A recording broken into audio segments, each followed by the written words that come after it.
আল্লাহর কাছে ফিরে যাওয়ার জন্য পবিত্র হতে হয় না, বরং তার এতটা কাছে যেতে হয় যেন তিনি তোমাকে পবিত্র করতে পারেন।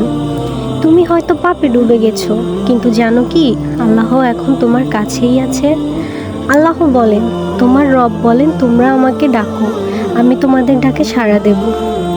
এই আয়াত শুধু আহ্বান নয়, এটা এক অনন্ত প্রেমের প্রতিশ্রুতি।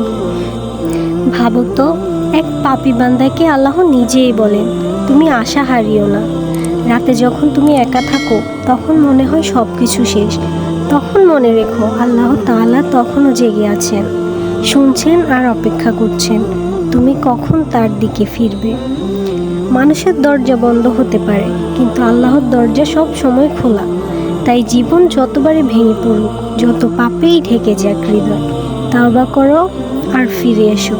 কারণ আল্লাহ বলেন, আমি পাপগুলোকে এমনভাবে মাফ করে দেই যেন তা কখনো ঘটেইনি।